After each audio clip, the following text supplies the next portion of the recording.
মই পোনপ্ৰথমে আমাৰ যিমান ভাৰতীয় জনতা পাৰ্টিৰ কাৰ্যকৰ্তা আৰু অসম গণ পৰিষদৰ যি বিশিষ্ট কাৰ্যকৰ্তা সকলোকে মই পোনপ্ৰথমে ধন্যবাদ জনাইছোঁ। বিশেষকৈ যিহেতু মোৰ মনোনয়ন দিবলৈ যোৱা সময়ত সকলোৱে মোৰ লগত আগবাঢ়ি গ'ল আৰু মোক সহায় কৰিলে। সকলোকে মই এই চেনেলৰ যোগেদি ধন্যবাদ দিছোঁ।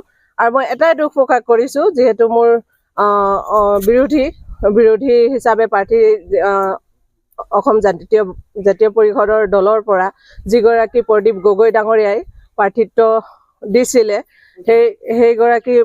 সেইগৰাকী দদাইদেউক মই মোৰ ফালৰ পৰা দুখ নকৰিবৰ কাৰণে অনুৰোধ জনাইছোঁ। যিহেতু তেওঁ আমাৰ ডেলিভাৰী পঞ্চায়তটো এজনী মহিলাৰ কাৰণে ৰিজাৰ্ভেশ্যন আছিলে, আৰু সেইটো কাৰণে তেওঁলোকে কেনেকৈ তেওঁলোকৰ দলৰ সকলো কাৰ্যকৰ্তাই কেনেকৈ তেওঁক প্ৰতিদ্বন্দ্বিতা দিবলৈ আহ্বান জনালে মই নাজানো। কিন্তু মই এই নিউজ চেনেলৰ যোগেদি মই তেওঁক মানে দুখ নকৰিবৰ কাৰণে কৈছোঁ। কাৰণ কেলে তেওঁলোকৰ দলে তেওঁক বহুত প্ৰতাৰণা কৰিলে বুলি মই ভাবিছোঁ। কাৰণ কেলে তেওঁলোকে সেইটো চাই মেলি দিব লাগিছিলে, তেওঁলোকে নোচোৱাকৈ দিলে নেকি মই নাজানো। কিন্তু সেইটো কৰাটো একচুৱেলি উচিত নহ'ল।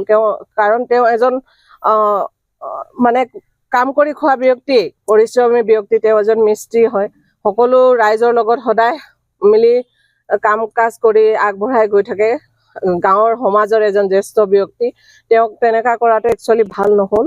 মই তেওঁক আহ্বান জনাইছোঁ যে তেওঁ এইখিনি মুহূৰ্তত তেওঁ দুখ অনুভৱ নকৰি আমি তেওঁক এইটোৱে কৈছোঁ যে যেনেকৈ তেওঁ সমাজৰ আগতে আছিলে তেনেকৈ তেওঁক সমাজে আঁকোৱালি ল'ব, আমিও আঁকোৱালি ল'ম। সদায় তেওঁ মোৰ লগত ভালেই, আৰু মই তেওঁৰ লগত সদায় ভাল হৈ থাকিম।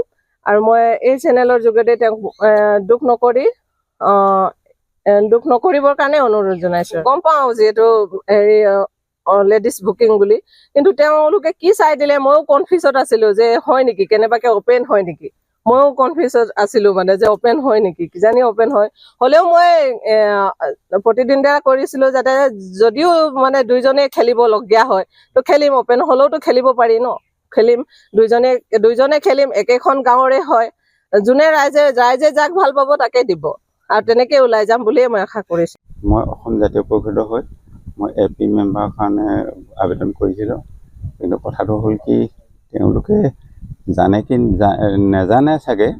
তেওঁ মোক আহি ক'লেহি যে আপুনি AP মেম্বাৰ খেলক, আপোনাৰ যোগ্যতা আছে। মই ডেলিভাৰী পঞ্চায়তত। তাৰপিছত এতিয়া মই কালি গধূলি প্ৰায় 4:30মান বজাতহে গম পাওঁ যে আপোনাৰ হেৰিটো কেঞ্চেল হ'ব। তাত লেডিছৰ চিট আছিলে, গতিকে আপুনি পুৰুষে দিয়া কাৰণে বোলে আপোনাৰ কেঞ্চেল হ'ব। তাৰপিছত বহুতে কৈছিলে বোলে এইটোতো জেনেৰেল চিট আছিলে, লেডিছো পায় জেণ্টছো পায় বুলি কোৱাতহে মই নমিনেশ্যন দিছিলোঁ। মই ৰাজনীতিৰ লগত ইমান জড়িত নাই।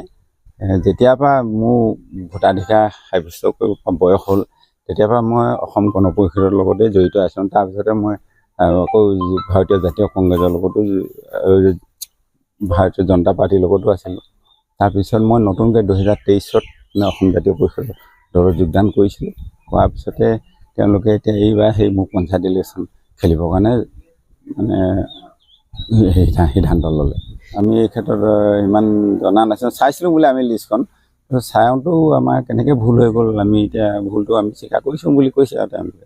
কিন্তু হয়, আহিছিলে কালি। মোৰ প্ৰতিক্ৰিয়া মানে কি আৰু, মই এতিয়া এইটোৱে ভাবিছোঁ যে মোৰতো ধৰক এতিয়া বহুত লাজ পাইছোঁ ন, মই লাজো পাইছোঁ। তাৰ উপৰি এতিয়া ধৰক এজন মেম্বাৰ খেলিবলৈ হ'লে ঘূৰি কাগজ পত্ৰ উলিওৱা মেলাকৈ মোৰতো ভালেখিনি খৰচ, আৰু মোৰ আৰ্থিকটো ইমান ভাল নহয়তো। মই চাবলৈ গ'লে এজন কাঠমিস্ত্ৰী কৰা মানুহ, সেই কাঠমিস্ত্ৰী কৰি চলিছোঁ, খাইছোঁ।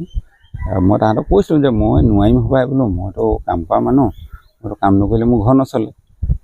নহয় বোলে আপুনি পাৰিব, আমি আপোনাৰ বেকত আছোঁ নহয় বুলি কোৱাতহে আমি সহায় কৰিম বুলি কোৱাতহে মই আগবাঢ়িছিলোঁ। আৰু এতিয়া ধৰক জীৱনটো এতিয়া বয়সটোতো আধা বয়স কাম কৰোঁতে গ'লগৈ। ভাবিছিলোঁ লাষ্ট মুহূৰ্তত ৰাইজৰ কাৰণে কিবা এটা যদি কৰি থৈ যাব পাৰোঁ বুলি ওলাইছোঁ। যেনেকৈ আছোঁ মই তেনেকৈয়ে থাকিম, ৰাইজ যেনি থাকে মই তেনেকৈয়ে থাকিম। মই সেইটোৱে ভাবিছোঁ। মই ত্যাগ কৰিম বুলিও এতিয়ালৈকে কোৱা নাই বাৰু। হ'লেও মই মোৰ দলৰ প্ৰতি মানে ইমান এটা আকৰ্ষিত নহয়। মই হয় নিজে অপমানিত হৈছোঁ। মই আজি এতিয়া ধৰক মোক ধৰ এনেই জীয়াই ক'ব দিয়া আগতে হৈছে, গম পাইছেনে কথাটো? যিকোনো খবৰৰ বাবে যোগাযোগ কৰক 7099017330 লগতে 7099017110 নম্বৰত।